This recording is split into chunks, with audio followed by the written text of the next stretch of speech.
Olá pessoal, tudo bem? Pensaram que iam conversar com uma cadeira vazia?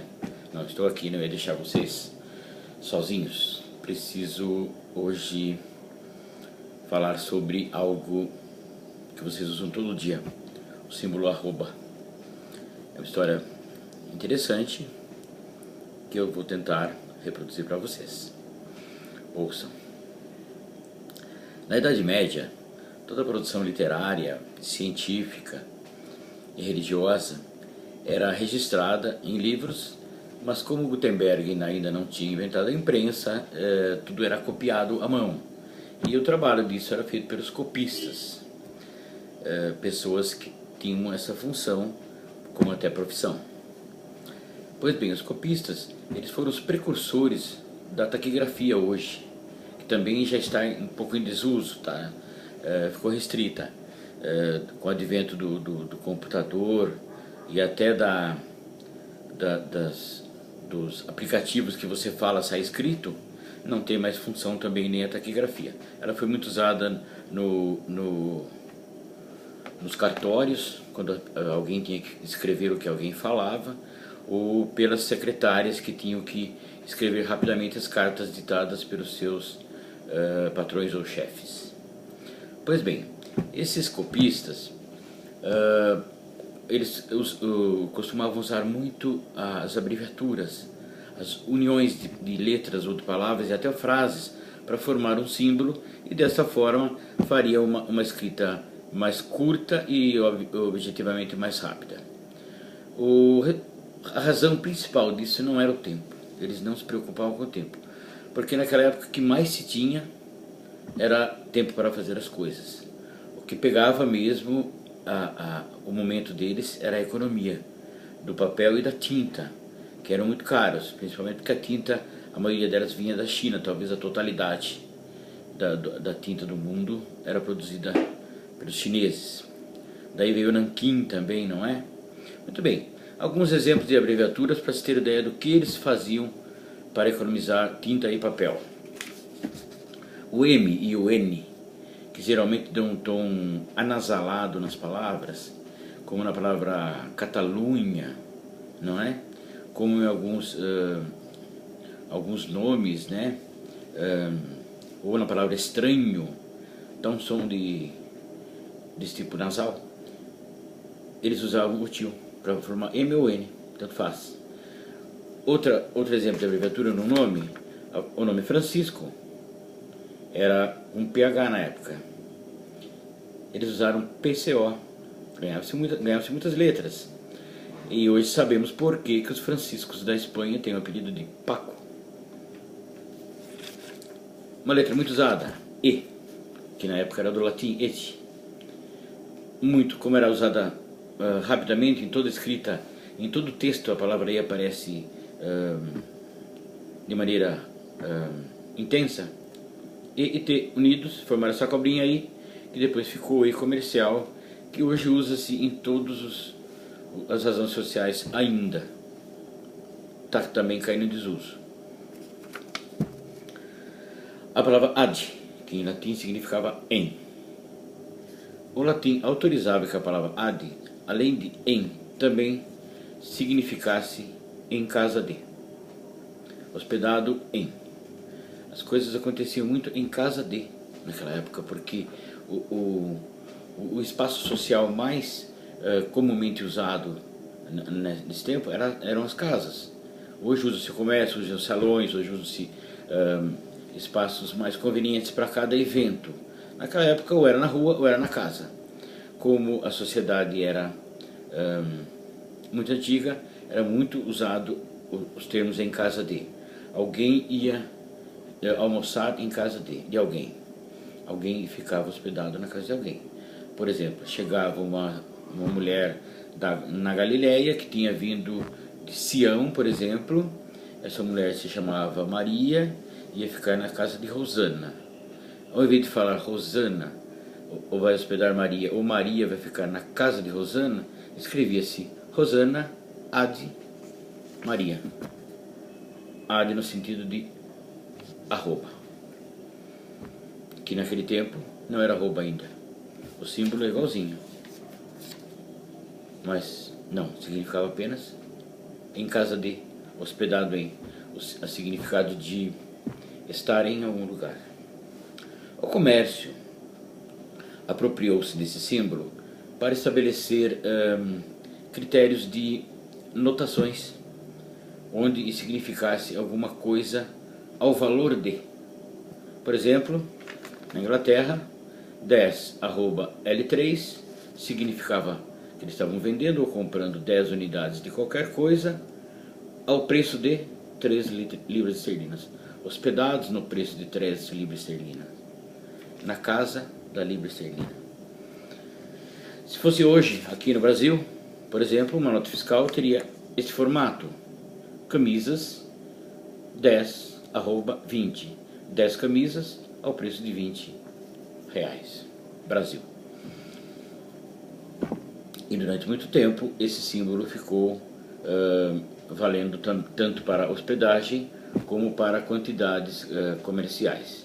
Mas ele não era uma quantidade, ele significava que alguma quantidade estava vendendo a certo preço, ou certas caixas tinham tantas unidades, tá? Muito bem.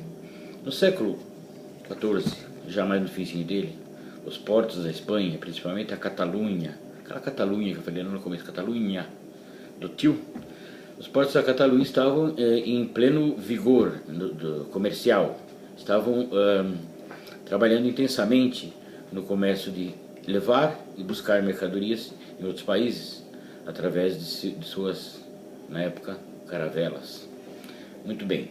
E eles tinham muito respeito pelo comércio da Inglaterra. Eles achavam que o comércio da Inglaterra era um comércio exemplar, que poderia servir de exemplo aos espanhóis. Então eles imitavam algumas coisas. Dentre algumas coisas, eles resolveram imitar o símbolo arroba que o comércio do Reino Unido já usava naquela libra esterlina que eu dei como exemplo.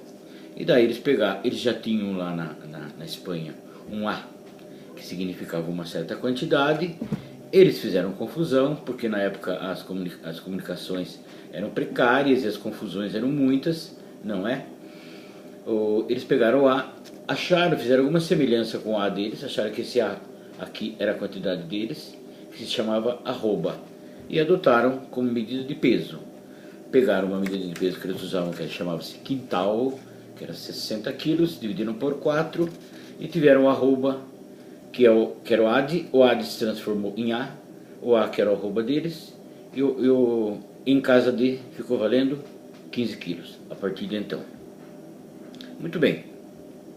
Feita essa apropriação indevida, essa confusão estabelecida por motivos comerciais e de velocidade, durante 4 séculos isso valeu, isso imperou. Veio o símbolo E comercial, que não sofreu alterações, que não sofreu bullying, que não sofreu nenhuma confusão, e veio também o arroba, que foi distorcido, que foi trabalhado de forma não ideal e não como era sua origem. Durante 4 séculos isso ficou uma maravilha, ninguém achou que estava errado, e por não achar que estava errado, quem fez as primeiras máquinas de escrever em 1874, 400 anos depois da confusão, achou por bem deixar esse símbolo arroba, porque era usado no comércio, e o símbolo E, que era usado nas razões sociais das empresas. Muito bem, isso ficou lá e ficou sendo usado como tal. No decorrer das próximas décadas, no começo do século, ainda o arroba era usado, mas foi aos poucos caindo em desuso, algumas medidas maiores surgiram, o comércio se ampliou e houve necessidade do uso da tonelada, enfim, de outras medidas, e o arroba ficou restrito aos pesos, geralmente de animais, bois, cavalos, enfim, a carne e alguns grãos comercializados em quantidades menores, ou seja, no ramo mais pecuário, agropecuário. E foi ficando quase que esquecido. Quando ele estava quase ficando esquecido, 100 anos depois da primeira máquina de escrever, em 1971, o que aconteceu? o símbolo arroba sofreu uma justiça. Roy Tomlinson mandou o primeiro e-mail da história da humanidade. Ele fez isso fazendo o quê? Ele fez um e-mail para ele mesmo. Ele queria testar a forma de comunicação e acabou fazendo justiça com o arroba.